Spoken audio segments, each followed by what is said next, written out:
one of the things I said as my mom was dying, I said, I wonder if my first breath was as soul stirring to my mother as her last breath was to me. And this was my first time that I had been with somebody while they were dying. And it's just a sacred moment.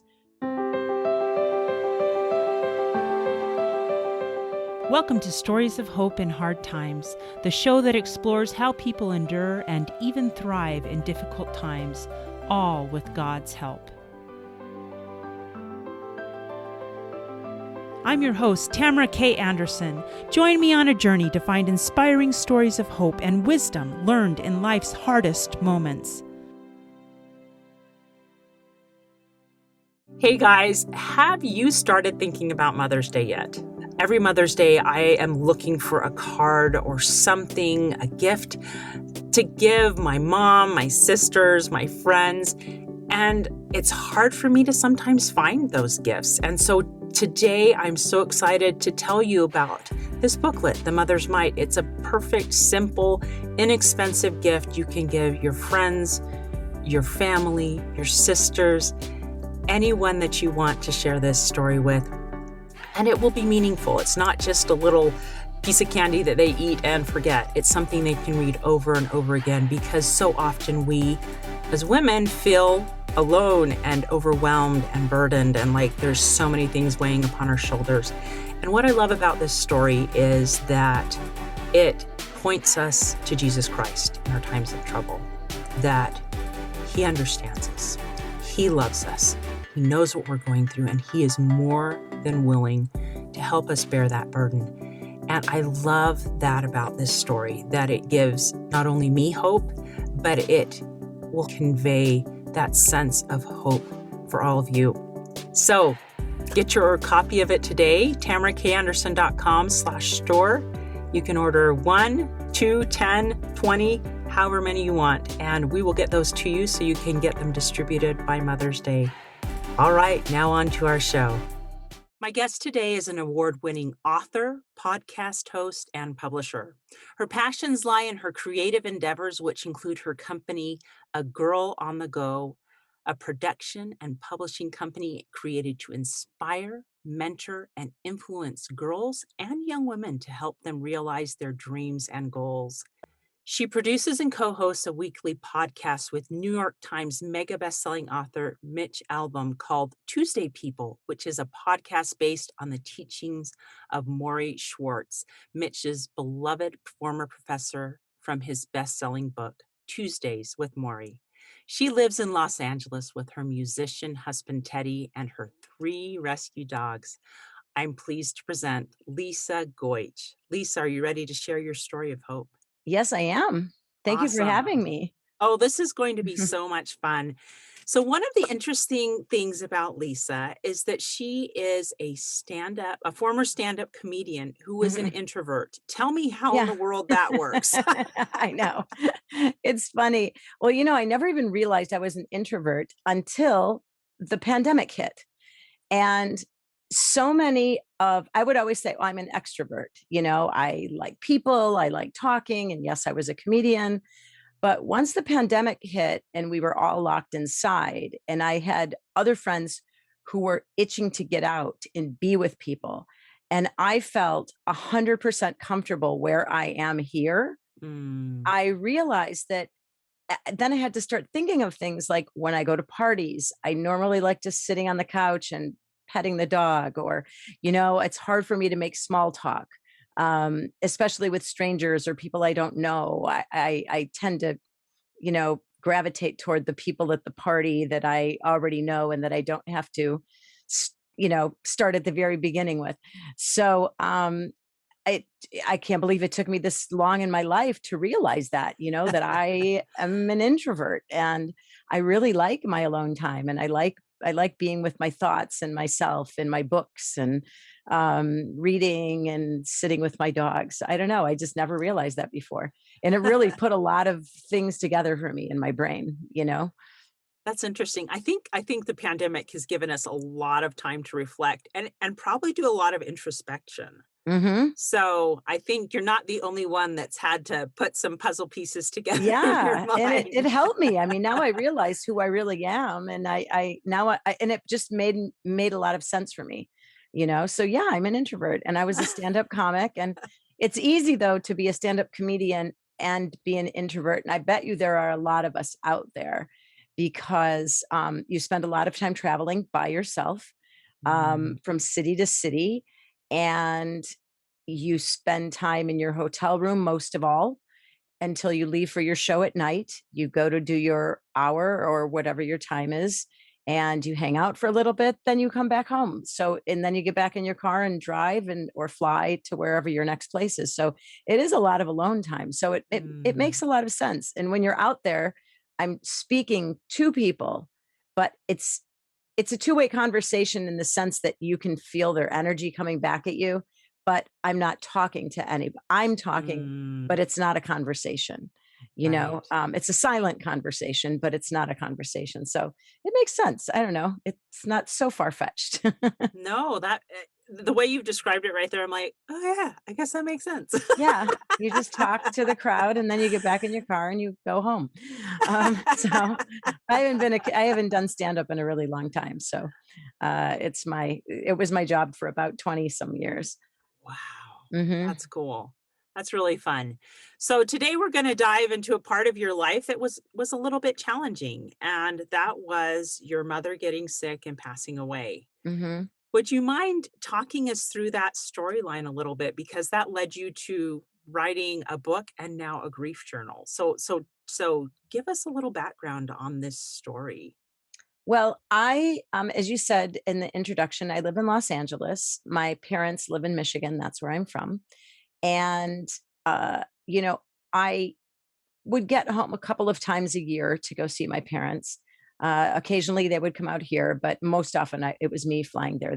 My mom when she passed away was 85. My dad is now he's still alive. He'll be 99 in April, Holy and cow. yeah, my dad is almost 99, almost 100. And whenever I would leave Michigan to come back to Los Angeles, I would be gutted because often the car would drive away and I'd look in the rearview mirror and I would see my mom. We'd always hug and I would see my mom and crying at the curb. And I would always cry when I had to say goodbye to her. And so it was because I feared that what if this is the last time I see her, you know? Mhm. So the last time I went to go visit her was just a regular visit.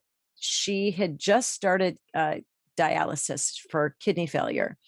And when my cousin picked me up at the airport, we I saw that we weren't heading in the right direction. And I said, "Oh, this isn't how we get to my mom's house." He said, "Well, no, we're going to be going to the hospital. Your mom is in the hospital." And I'm like, "Nobody told me that. Nobody said she was in the Oh, hospital." no. And apparently, to make a very long story short, what had happened was she fell during her dialysis appointment and really bruised and injured herself. And it was winter, and I don't know, it was hard for my dad. My dad had to get her into the car to take her to this place.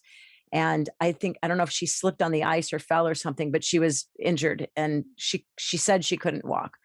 And it was difficult for her to even sit up in her bed. When I got there, I mean, she was bruised all over her sides, her legs.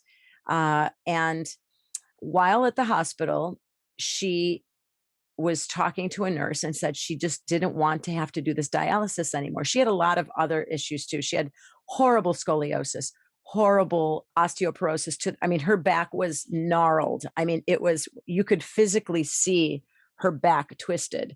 Mm. And for years that caused her a lot of pain. She had a lot of digestion issues. She had 18 inches of her colon removed about a decade prior. And from that point, if you've had any little surgery, I had a gallbladder removed in 7 months ago, and it can wreak havoc on you. You don't even realize what one little thing missing from your body does, let alone Mhm. 18 inches of something that was designed to be there.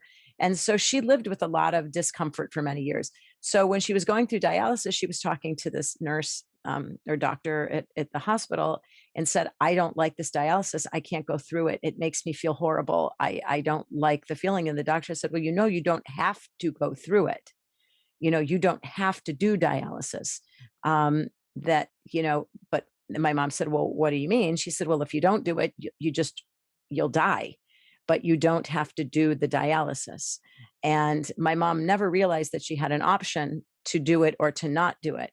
But it Mm. was just based on all of her other ailments and stuff. Her life was not optimal for her, Mhm. and so she decided to cancel her treatments and not do them anymore. But she basically revealed that to me when I went to go see her in the hospital. And the doctors all came in, and we had counselors come in, and everybody came and sat with us. And seeing the suffering she had been through, I totally understood. It certainly took a while to process that thought, because the nurses kept saying, well, it'll be about 2 weeks. She'll live for about 2 weeks, and that's about all her body can handle without her kidneys. So that was it. And once I processed that part, they basically sent her home. We had a hospital bed set up in her living room. And it was, I call it a 2 week party for her. We had people come in, relatives and friends, and people bringing food. And she just sat as the queen that she was in her bed. And if you can choose your send off from this world, I would say it was the best possible way for her to go. It was little pain. She was on medication the whole time. When you go through hospice, all of your medicine gets taken away. So none of her blood pressure medicines she was on anymore. She wasn't taking any medicine. And for the first Wow. time ever, and I think she was probably experiencing a lot of side effects from her other medicine that she didn't even realize, she felt good for the first time in years and in decades, probably. And it allowed her this chance to just feel good until she left. And so, though it was bitter, it was sweet. And we had 2 weeks to just do nothing but concentrate on my mom. And I wish that for everybody. I wish that. I know some people die suddenly, and that's a horrible loss because you don't have Mhm. that moment. I couldn't imagine if my cousin had picked me up and it was the opposite. And he said, well, I have something to tell you. Your mother passed away today. Oh, That would have right. killed me. And that happens to people. But Mhm. I feel like I was given this unbelievable gift of these 2 weeks with my mother. And so I just started a new job, and I had to call my job and tell them, I'm going to be here for 2 weeks. And it was right before Christmas. And I didn't know how that was going to go over. And my mom kept saying, just go back, go back, go back. And I'm like, no, I can't go back. I mean, and in my book, my first book was called 14 Days. I wrote a memoir about my mom's, about these 2 weeks. And in my book, I talk about this. It's Christmas. And I couldn't help but think of all the things that were happening back here and that I had to miss, and that you're pulled between these moments of guilt because you feel terrible for even thinking about these other things, and the reality of, no, I just want to sit here with my mom, and this is what I'm going to be doing. So during that time I was writing mostly on Facebook, just to keep our friends and family posted that weren't in Michigan, to let them know what was happening. But they weren't really just like, today my mom came home. They were sort of more poetic writings. And some friends of mine were saying, you should save these and do something with these one day. And I was like, I never even at that point wasn't thinking about that at all. So I did. I was just writing these little blips and blurbs every day, several times a day for the 2 weeks. And thank goodness I had those to go from, because those became my sort of roadmap. That, and my dad keeps a diary uh, Wow. every day since he's done it for probably 40 years at least, I'd Wow. say. And his diary, though, his diary was a different kind of diary. This morning, I woke up at 8:42 a.m. I drank coffee. It was snowing. The temperature was 32 degrees, and the streets are clear. We watched, The View, and everything is in there. So the beauty was, when I sat down to actually write this book, I had every moment written for those 2 weeks. I know exactly what we watched. I know who the guests were on any TV shows we watched. He writes everything in detail. So pretty much what I wrote was 100% accurate. um, Wow. I didn't have to, patch things up with any sort of, memories. It was all right there. So I wrote this. The 2 weeks were sad, but it was a gift, and to be there all the way to the moment she died. And this will springboard into what we're here to talk about today. But one of the things I said as my mom was dying, I said, I wonder if my first breath was as soul stirring to my mother as her last breath was to me, Mm. because in that moment I could feel this full circle moment happening where I thought she was there for my first breath and I am here for her last. And it's such a moment of, I can't even say, I don't know if you've ever been with anybody. Have you ever been with anybody as they were passing away? I have not. Yeah, it was, if and when, and I'm sure you will at some point have that moment. This was my first time that I had been with somebody while they were dying, like when they just left. And it is a moment. I can't, it's just a sacred moment. My mom saw people there from a few days before she died. There were two men that came to her. It was I don't know if they were guides or angels or people that came to escort her. They were there on the last day. They were there when she left. It was a I can't even explain it. It was probably one of the most sacred experiences I've ever experienced. And I've been with my dogs when they've died, and cats and Mhm. stuff. And for me, because I love them like they're my family, those moments too are very deep for me. But this was different. It's your mother, and it's the person who I hung on to my entire life. I mean, and I'm talking hung on to, even in, speaking of being an introvert, I think I spent most of my time until I was in my late 30s, with my mom. I lived at home a very long time. I loved living at their house. I always went places with them. When I was a little kid, I preferred being with my mom and her old friends over my friends. Uh, so I was definitely a mama's girl, and it was a tough loss. But to be there in those moments was incredible. It really was eye-opening to me and just changed a lot inside of me. Wow. Sorry, I'm getting all teary over here. I think I need to grab a tissue. Ah, ah, Oh, very heartfelt and sweet. And in some ways, it's so comforting to know that when we do pass, mhm. that we're not going to be by ourselves. There will be Yeah, people there to greet us, and that I love how you call it a sacred experience, yeah, and it that's what really I've heard. was. It was, and whether or not you believe in things or an afterlife or whatever, and I guess you have faith that can tell you that it's there, but if you don't really know scientifically, if something happens, if you need proof, I I was never sure. You don't know. I didn't know. Mhm. I went into this not no either way, is my mom Mhm. just leaving and then that's it, whatever. But it wasn't until she saw these two people, and she saw them uh when she was still pretty with it. At the end, when she started taking morphine, it muddled her mind a lot. At the time she first saw these two gentlemen, and it's weird, but why they were two guys, I don't know who they were. Mhm. They weren't her relatives. Although she did have a moment where she saw, and I said, who are you talking to? And she said, oh, Ujak is uncle in Serbian. She said, I saw Ujak just now. And she said, he no longer drinks. And I started laughing. I go, oh, okay. And I'm like, all right. I mean, and it's funny that to put those things together, like I thought it has to be real, because where would you get that from? I saw Uyak, he no longer drinks. And she said, and wow, he's such a handsome man now.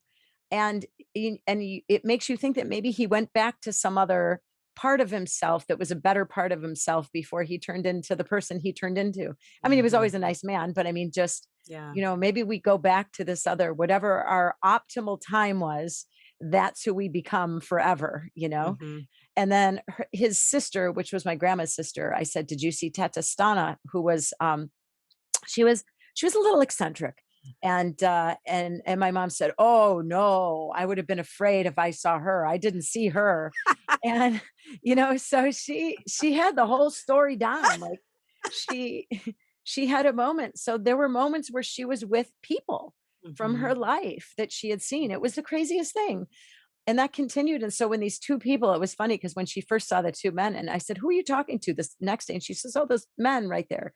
And I looked at the end of the bed. I said, "I don't see anybody." She said, "Yeah, they're right there. There's two men." And somebody had like a clipboard and he was writing something down.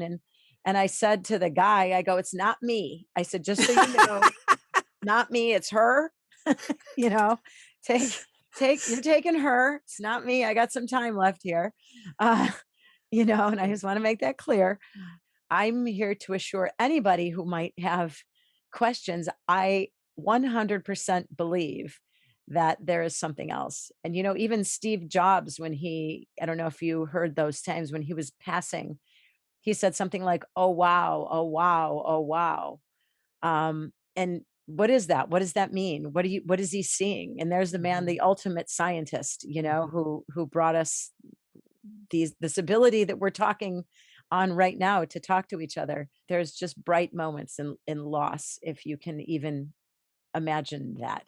So you talk about there being bright moments in loss. There's also hard times in loss. So Yes. perhaps what are some of the lessons that you were able to draw from and learn from watching your mother pass and passing through the grief cycle? Uh, well, I have to say, it's weird because during that time, I was worrying more about my dad. My mom and my Mhm. dad were married 64 years. And so I think it gave me something else to think about, which was him, and his loss and him saying goodbye to her and her saying goodbye to him. I mean, there were moments where my dad would just, I mean, it killed me to see him sitting at her side and just crying, and my mom trying to soothe my dad to say it's going to be okay. And still to this day, my dad, it's been she died in 2011. So this December, it will be 10 years. Mhm. And my dad still to this day, I want to be with her. I'm ready to go see my Mika. I'm ready to go, every day. He talks to her every day, has a picture of her on his dresser. And he talks to her in the morning when he wakes up. He talks to her at night when he goes to bed. Um, and his last 10 years have been living to get back to see her again. He goes to the grave, he sits there in his little lawn chair, he brings a folding chair and talks to her. And so for me, the loss was most painful watching my dad say goodbye. I thought, I can handle this. I can, of course, it's going to be sad because but when you're in it, when in those moments when I was in it, you're not processing it yet. At least Mhm. I didn't. Um, I wasn't processing what it was going to mean to not have her around. And I was so used to being here in California while they were there. And I think what helped me past it was that I could sort of come back here and pretend that um, she was still there Right. somewhere, and I still do that kind of, she's just in this other place where I'm not right now, but I'll see her sometime again, Mhm. and it's weird that I have this, it was sort of a comfort to be able to leave and come back here. I wasn't there. It's harder when I go back home. My parents are no longer in their house. And I think that was also a hard time for me was when we were packing up their house after my mom had died. My Mhm. dad moved to a assisted living place, and so that was one of those points where it's really hard, Yeah. saying goodbye to their house and then looking at the living room where my mom died in. And, at least when I went back to visit my dad, I would still have that zone, and it was their place and it was their house. And then when that's taken away from you, I think I don't even have a home to go back to anymore, Mhm. the family home is gone. And when the family home is gone, that's the heart. I think, the family home is the heart of the family. Mhm. And visiting my dad in his assisted living place isn't the same because No. it's not where I grew up. It's not, it wasn't their backyard. And even saying goodbye to the house, I went and looked in the backyard where we would have dinners in the summer. And my mom was not an outdoors person. She didn't love sitting outside. She loved her sofa and watching TV and putting her slippers on, and that was kind of where she found comfort. She didn't love squirrels. It was strange. I talk about that in the book too. There were things outside, like if she was so funny. She would see a squirrel in the backyard, and my mom would open up the back door and go, "Psst, psst, psst." And I'm like, "What are you doing?" She's like, "I don't want the squirrels in the yard." I'm like, "It's their zone. That's not your. You have no, you have no authority over the backyard for the squirrels." Um, That is so funny. yeah. I So I she, guess one of the tips here that Mhm, we're learning mhm. is that it's fun to still talk about them and to Yes, laugh about their funny stories, right? yes, and that's what I did in the 2 weeks. I mean, and that's what my book, the book 14 Days is about. The first book is people are when they buy it, and a lot of reviews I read about it from total strangers were like, I was surprised at how funny the book was. And Mhm. I guess maybe it's just because I come from a comedy background, and my mom was really funny. Even to the end, she was funny. I talk about in the book, she was mad at her neighbor. Craziest thing. My mom and her neighbor were friends forever, Uh-huh. and my parents, when they were going through this uh, dialysis, and it was wintertime, my niece had some stuff stored in my mom's garage. And so they weren't able to use their garage. But my neighbor had a garage, and she didn't have any cars. She didn't drive. So my parents asked my neighbor if they could use her garage for a while till my niece could get her stuff out of the garage. And she initially said yes, but then her son came back and said, no, they can't. And my mom got really mad, and she decided she was going to hold this grudge against her neighbor and never talk to her again. And so while my mom was dying, I said, we should tell her that you're dying. You're not going to be here. You should say goodbye to her. You know, that it's not nice to not say goodbye to her.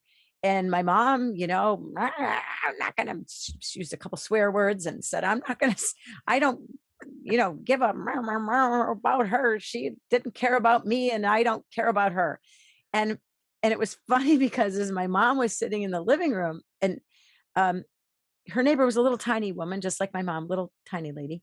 And I could see the neighbor looking into my mom's house. She knew something was up, looking Mhm. into my mom's house, which would require the neighbor to stand. She was looking from her bathroom window, which is a higher window, which would mean she'd have to stand on top of her bathtub, like on the edge of her bathtub. And she's an older woman, to look out the curtains of the bathroom window to look into my mom's living room, where my mom was, her family room. And I said, Angie's looking at you right now. She's staring in here. Let me call her and bring her over here. And my mom, she's not going to come over here. I said, she's going to kill herself on this bathtub, and my mom, I don't care, all Oh, over the stupid no. garage. And so, like, I mean, there were moments at the end where we would be cracking up. And I mean, here I am sitting here with my mom, watching the neighbor staring like Mrs. Kravitz into my mom's, uh, you know, family room. And we had a lot of those moments. And I mean, we were able to, I guess, enjoy those moments. But then there were sad moments, like, oh my gosh, probably one of the most touching times was the mailman came one day, and John was his name. And my parents had the same mailman. Like, here, we have it seems like a different mail carrier every day. And I don't Yeah. know if it's just certain neighborhoods or whatever, but my mom and dad had the same mail guy for years, John. And John came over, and I I saw him coming, and I went to the front door and took the mail from him, and I said, I don't know if you know, but my mom is dying, and she's uh you know she only has, I think at the time, it was maybe a week left or something. And he says, oh my gosh, no, I didn't know. I go, you want to come in and talk to her for a little bit and say hi? And he's like, sure, sure. So he comes in, he puts his big giant mail bag at the front door, and comes in and talks, sits down in this. My mom had this chair next to her bed that was like the people chair where everybody could come talk to her. And John the mailman came and said his goodbyes. And to see John the mailman crying when he left broke my heart. Like, it broke my heart. And I I I noticed in his bag he had all these Christmas cards, and it just struck me as here we are at this moment where people are celebrating this holiday, and the postman leaves to deliver these cards to these people of joy. And here we are in this whole different reality right now, which is Mhm. something that you don't realize um, all the time. That when you're like we are here, we are right now sitting here in this moment, having a relatively, nice day, a talk. But while we're doing this, there's somebody that's going through what I was going through at that very moment, saying goodbye to Mhm. somebody that they love. Mhm. And it's those things we can't ever forget, you know? It was really it was that was probably one of the most painful moments of that time, because it's watching other people that, I could take my moments and I guess process them easier, but it was harder for me to watch other people be sad, if Yeah. that makes any sense, Yeah, you know? absolutely. And see her friends come over and say goodbye, and her lifelong friends that would come over to say goodbye to her. That was so hard for me. I thought these people have known her way longer than I have, and to hear them say goodbye to my mom was really it was poignant, it was Mhm. difficult. So probably one of the lessons there is that you probably have no idea the lives that you're touching just living out your life, Yeah, that's you true. know? And you That's don't know. Maybe the mailman just loves you to pieces and you're like, "What? Really? yeah, I make a difference to him?" yeah, But and so our exactly. life touches people in so many different ways and we just have no idea Yeah, the impact that exactly. we have. Exactly. You wouldn't know that the mailman would cry if you died. Mhm. First of all, my mailman won't, because he doesn't even know who I am, and nor do I know who he is. So I can guarantee you my mailman will not be crying when I die. Um, but perhaps my neighbors will, you know? Right. We're going to take a quick break, but when we get back, we're going to have Lisa talk to us a little bit more about her guided grief journal and also ask her a few other questions about why she thinks some losses are harder to deal with than others. Stay tuned. Hi, this is Tamara K. Anderson, and I want to share something special with you. When our son Nathan was diagnosed with autism, I felt like the life we had expected for him was ripped away, and with it, my own heart shattered as well. It's very common for families to feel anger, pain, confusion, and anxiety when a child is diagnosed. This is where my book, Normal for Me, comes into play. It shares my story of learning to replace my pain with acceptance, peace, joy, and hope. Normal for Me has helped change many lives, and I'd like to give this book to as many families as possible. We've put together something I think is really special. My friends and listeners can order copies of my book at a significantly discounted price, and we will send them to families who have just had a child diagnosed with autism or another special needs diagnosis. We will put your name inside the cover so they will know someone out there loves them and wants to help. I will also sign each copy. You can order as little as one or as many as hundreds to be shared with others. So go to my website, tamarakanderson.com, and visit the store section for more information and to place your order. You can bless the lives of many families by sending them hope, love, and peace. Check it out today at tamarakanderson.com and help me spread hope to the world. And we're back. I've been interviewing Lisa Goich about the death of her mother and all the amazing experiences she had leading up to that, and the processing that she had to do because of her mother passing away. In fact, that's what we're just diving into right now. And we're excited to have her share more about her guided grief journal. But before we dive into that, Lisa, why don't you tell me a little bit about why you think some losses are harder to deal with than others? It's funny how some losses hit you so hard. Closure is so important for us in times of loss. And Yeah. to talk about hope and hard times are when you don't have time to process, I think. Um, Mm, it's you need a moment to be able to sit and say goodbye to the person, to give your goodbyes. And those deaths that occur that don't give us those moments, I think those are the hardest.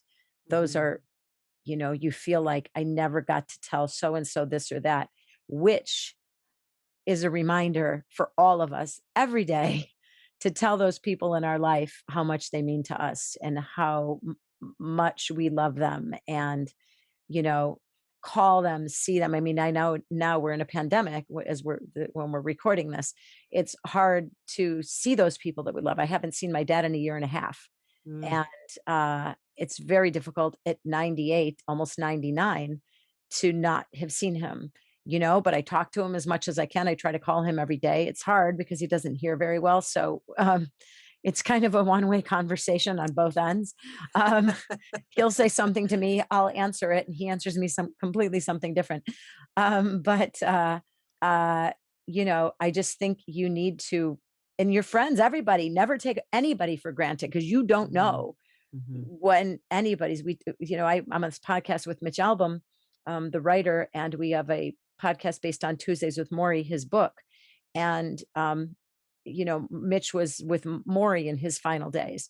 And we often talk about this because a lot of what they talked about was, how important living is. Do you have this time here on earth, live it, and live it with purpose, and live it with kindness, and live it with love, and never forget to just be with those who you love and tell them how much they mean to you. I think that makes the end a lot easier. Mm. Now, you mentioned something back there that we all need time to process these Mhm. kinds of losses. What would you say to someone who is grieving a loss that they didn't get a chance to say goodbye? Well, that's a hard one. In fact, in the book that I just did now, I Wonder, it's a guided grief journal, and it springs off of, by the way, the title springs off of that quote that was from my first book. I wonder if my first breath was the soul stirring to my mother as her last breath was to me, which kind of went viral on its own. It's everywhere. If you Google it, I mean, it's on every grief site. I found some woman on Etsy who makes grief jewelry, and she had that quote in a necklace, the quote from my book. And I was like, wow. So I wrote to her and I said, can I buy a necklace? That was a quote from my book. Uh-huh. And I said, it would be nice, by the way, if can you just, you know, write where that's from so that people know where it's from. Give my book a little Yeah. credit here. But just at least on her page where she sells them so people know where it came from. But the journal for me is a good way to process this sort of thing. And I Mhm. think it's something I would, and it doesn't have to be my journal, any journal can, if you want to just start writing in a blank journal, the things that you can't tell somebody, that you weren't there to be able to say. I have two things to say about that. One, based on what we just talked about my mom saying Mhm. that two people came to get her. I am completely convinced that there is an afterlife of Mhm. some sort. Um, and I think that it will behoove you to just talk to them. Talk to them here. Talk to them now. They're listening. They can hear you. Mhm. If you don't believe that that's true, write in your journal. Write everything that you would want to say to them. Write what those last moments would have been. Write them a letter. Everything that you'd want to say to them. Get it off your chest. Which is, I think a lot of it is just this. You carry this burden, and a lot of people carry guilt. Why didn't I go visit them last week like I meant to? I meant to call him last Friday. Why didn't I? Mm. Had I talked to him on Friday? Well, no, because had you talked to him on Friday, you wouldn't have known Friday that he was going to be dying. Yeah. And you wouldn't have said the things you wanted to say anyway, which brings me back full circle to say the things you want to say while people are alive. And if you Yeah. don't have those chances, just say it now. Say it out loud. Say it when you're laying in bed. Find a sacred time or a space, to be able to talk to somebody. I really think it's helpful. I think if you believe that they're listening, they are listening. Mm. And it might take time to process it. And everybody goes through grief differently. So, I can only speak from how I grieve. But I Yes. know friends who grieve in much different ways. I have a friend who still isn't over the loss of her husband, and it's been 11 years. And Mhm. it is all encompassing for her. It is every day. Every day for her is like slogging through quicksand. And there's nothing we can do to help her. There's nothing I can do to help her. We've tried, other friends have tried, nothing gets her out of it. Of course, the first thing I suggest is therapy. Go Mm. talk to a professional who can help you through this, who knows how to deal with grief. Um, I think she went for a little bit, it didn't help. So I just think that there are so many levels of so many people go through things, but um, I would just suggest to anybody, don't carry around guilt.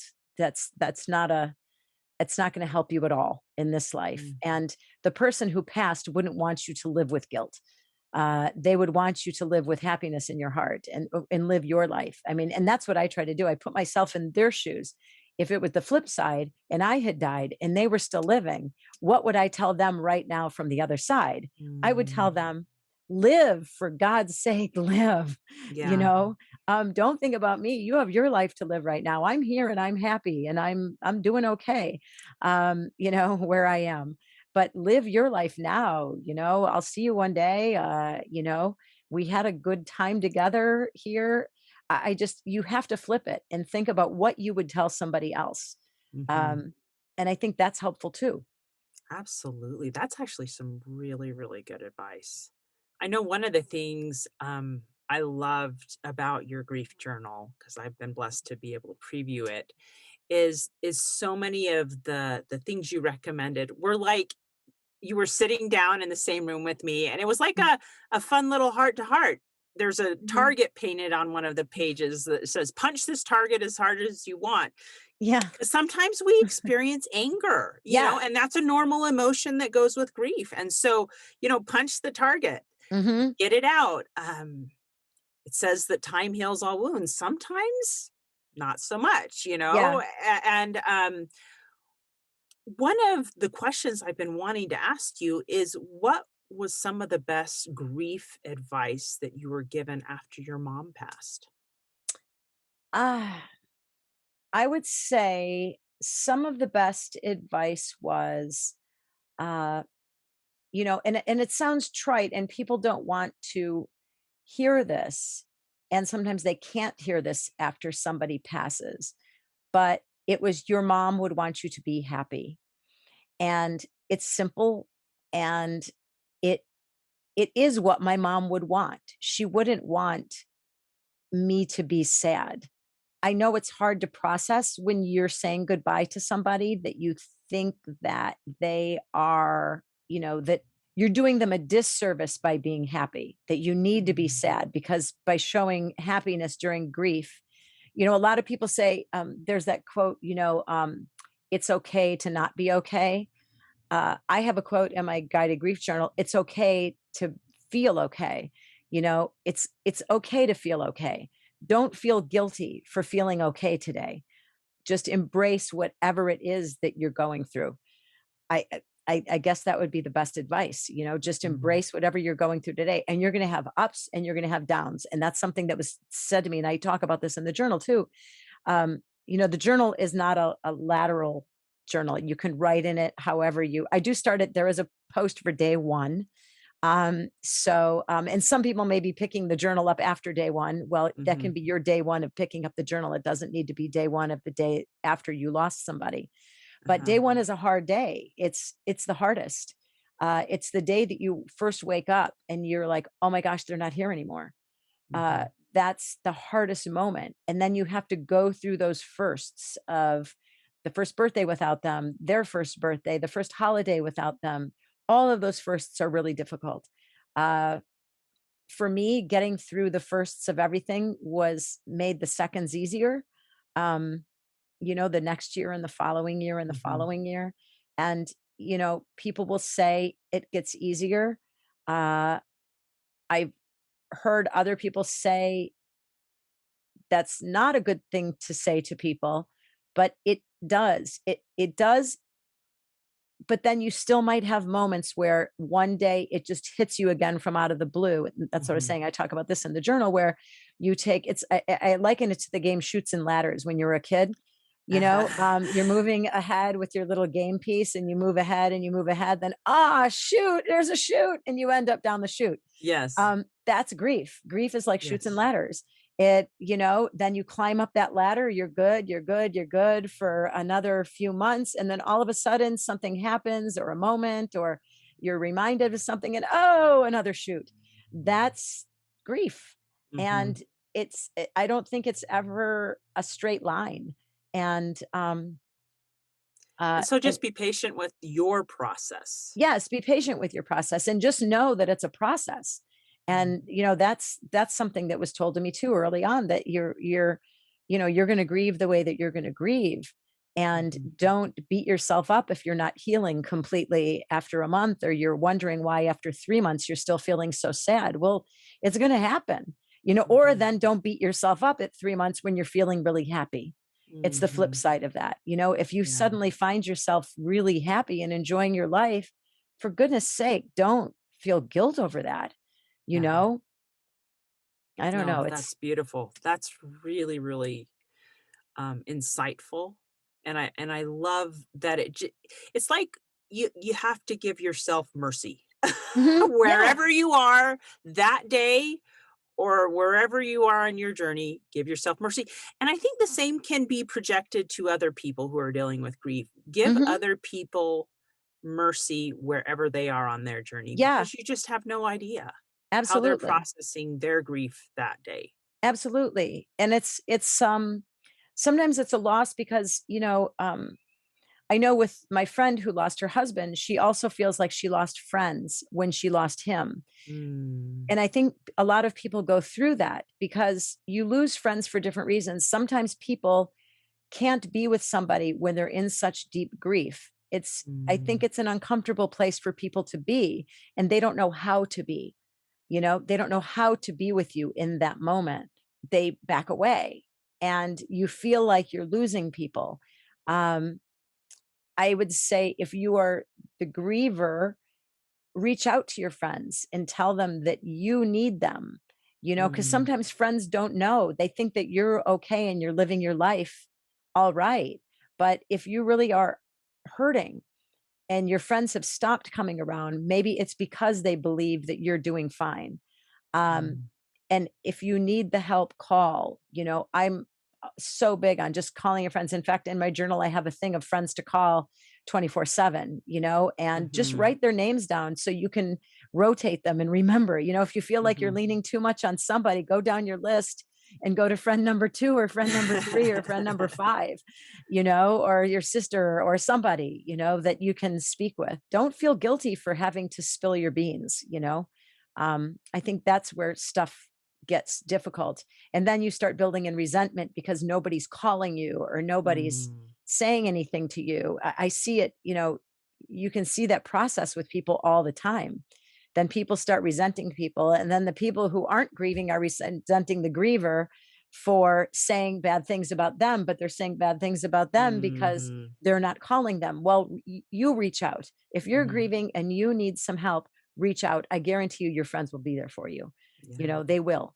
But they may not know that you need help. yeah.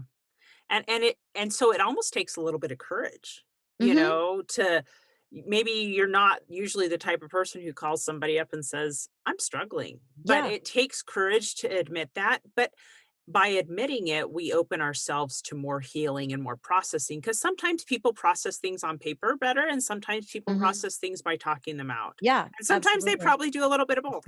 Absolutely. I know. Exactly. And I'm a writer. And like I said, I'm a writer. And the reason why, when I wrote this journal, the I Wonder journal, um, I wrote it based on, I basically made exercises for myself when I was going through the loss of my mom. So Mm, I would create an exercise and I would just follow through with my own little exercise. And so these prompts and exercises are things I wrote for me to go through the loss of my mom. And whereas my first book, 14 Days, was a sort of a chronicle of my loss, this new book is a chronicle of your loss. It's Mm. your chance to write your story and your book. At the end, we provide a lot of blank pages for you to just, here's your story, write about your person. The book, instead of me dedicating the book to somebody in the front, it's this book is dedicated to, and then there's a blank there. Mhm. So it's dedicated to your person to write your story. And I'm going to tell you, it helps. You don't have Mhm. to be a great writer. You don't have to, I guide you along on these prompts to do that I think are helpful. But there, like I said, the back is a place for you to create your own. If you want to make your own exercises or your own, what will make you feel better in this moment. I have a lot of little ritual things to do, like light a candle. I have write a letter to your person and rip it out and tear it in thing and bury it outside and plant some seeds there. So when the flowers grow, you know that your message has been heard. Um, I love doing things like that because you see life sprout from loss. And I just believe that there's life all around us and we have to look for it. But I love just that. lean on your friends. I think they're there for you and they want to be here for you. And Mhm. it also doesn't discount to go to a professional. My book in no way is to replace professional help. There's nothing like having somebody who understands grief and loss and can walk you through it. But really your friends and your family, people who knew that person, I think are your best resource because you can speak to them about this person and they know. When you say, but John was so funny. Yeah, I know. John was hilarious. Whatever it is that you want to say about this person, you can share stories. You can share moments with them and sometimes those moments are enough to bring that person back for just a little while in your memory that helps your heart.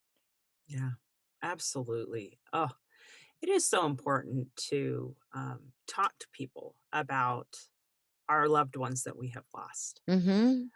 I think it helps keep their memory alive. I think that's why family stories are so important. That Mhm. you tell other people about.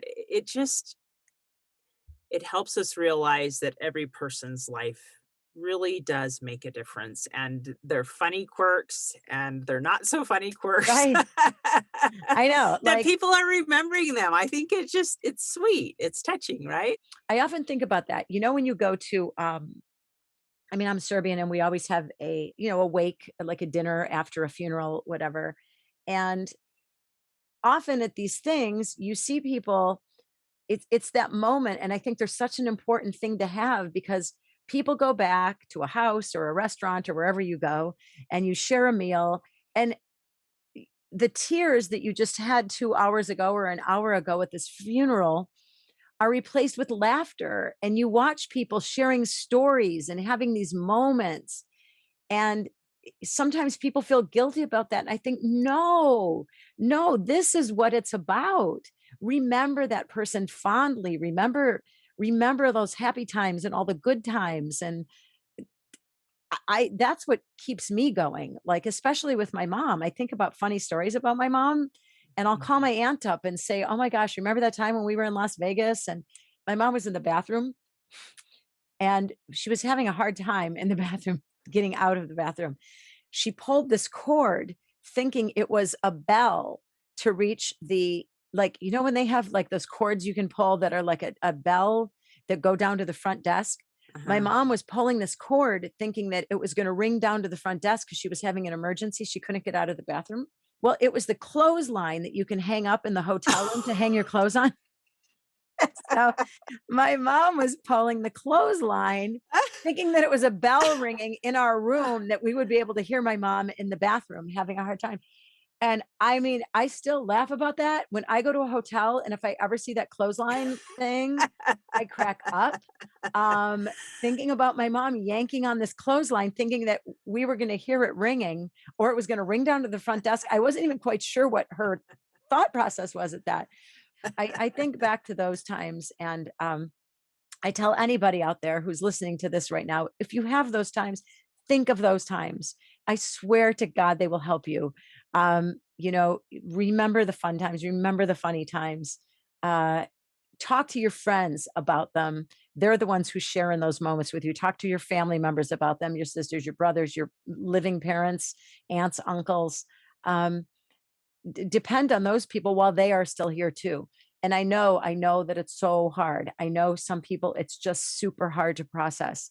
But I always think if I can do it, you can too. And, we have help. I do through the book, I started a website called Guided Grief Journal, and we have Sunday prompts that I put out every week. And they're different from the prompts that are in the book. Every Sunday, if people subscribe to the website, you'll get them in your inbox, or you can just go to my socials every Sunday and they're on there. But I try to create a prompt like that every week, and it's a community. So, you know, write to all of us, write your prompts down in the comment sections, and other people are going to be there also sharing in these moments. And, I'm trying to create a community, especially when the book finally comes out, create a community where people can join together and, a private group where we can share our thoughts.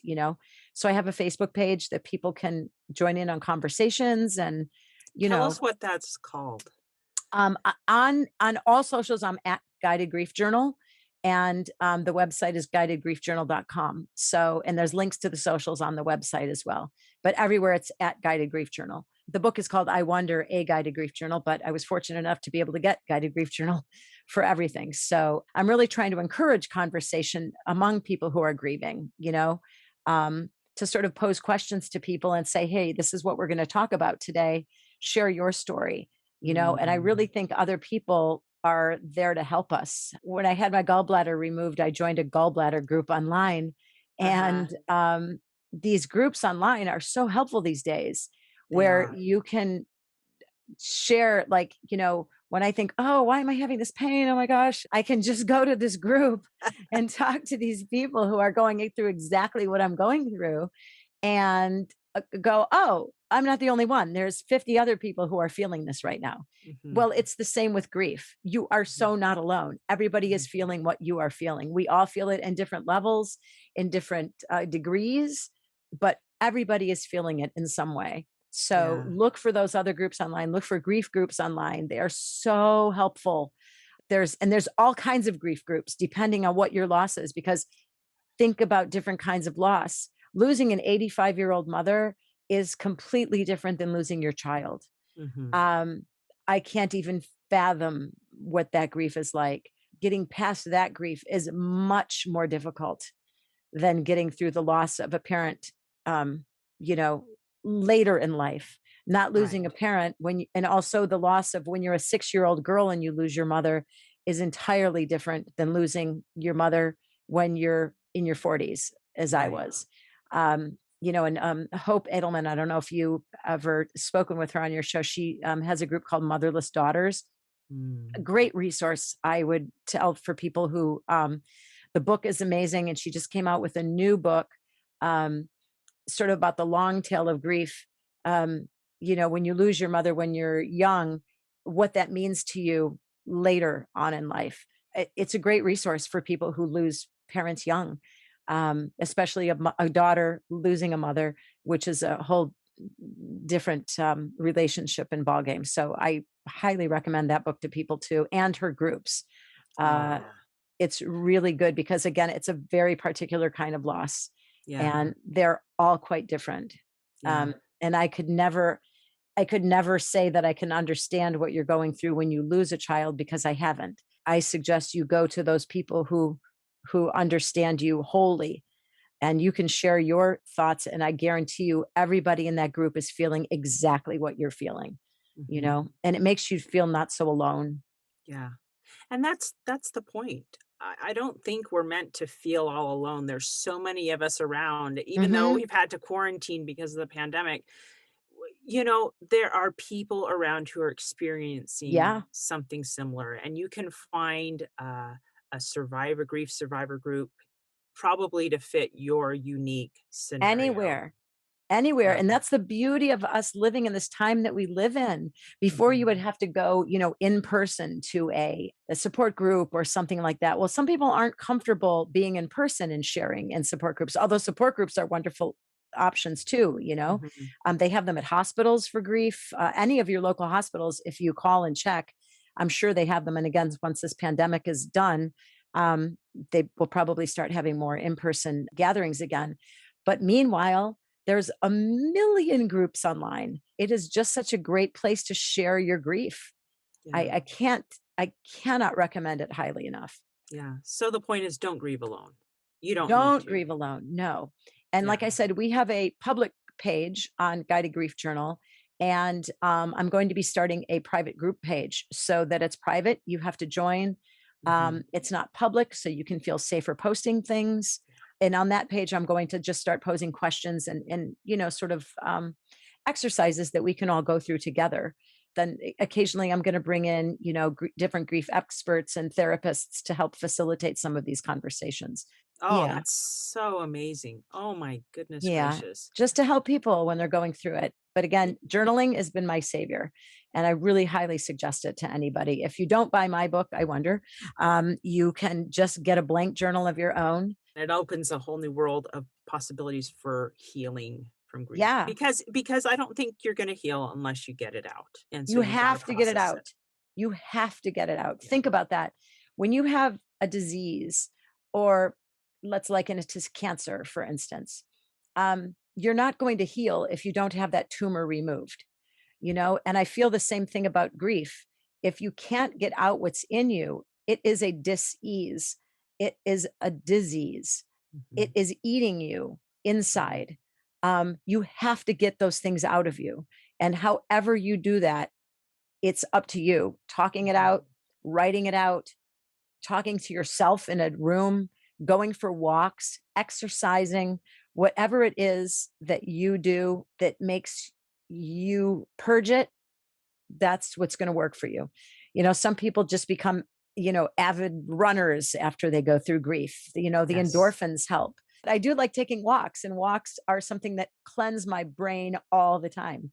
Oh my goodness, Lisa, this has been so incredible. First of all, thank you so much for sharing the story of your mom Ah, and for celebrating her life and for sharing your experience as you grieved and then making it available to others so that they too can help process their grief. It's like having Lisa with you, linking arms with her and being ah, able to go through it. So if you feel like you're not sure what your first step could be, go grab her guided grief journal and follow her so that you can feel like you have a support group or find one that's more appropriate for you and your circumstance. So, yeah, Lisa, any absolutely. final tips before we wrap it up here? Again, as I said earlier in the interview, we all grieve differently. That is the biggest thing I think you should take away from this chat. And we all heal differently. We grieve Mhm. differently. We all heal differently. We don't all heal on the same timeline. Don't hold yourself to what your friend Jane is going through. Like, well, Jane got over it in a month. Why am I still sad? You aren't Jane. Jane isn't you. Um, Bob isn't you. Jim isn't you. Um, we all have to do this on our own time and finding our own tools, to work with. So may you all find your own tools that help you through this process. And this podcast is a great resource, for goodness Mhm. sakes. What you do is so wonderful for people, by sharing other people's stories of hard times. This is the best thing for people to hear because they can find little pieces of themselves in all of your stories that you share on Mhm. this podcast, you Yes. know, and it's super helpful for people. And, if prayer is what you do, pray and, find guidance from there or here, wherever you are able to find comfort. It's there. The comfort is there.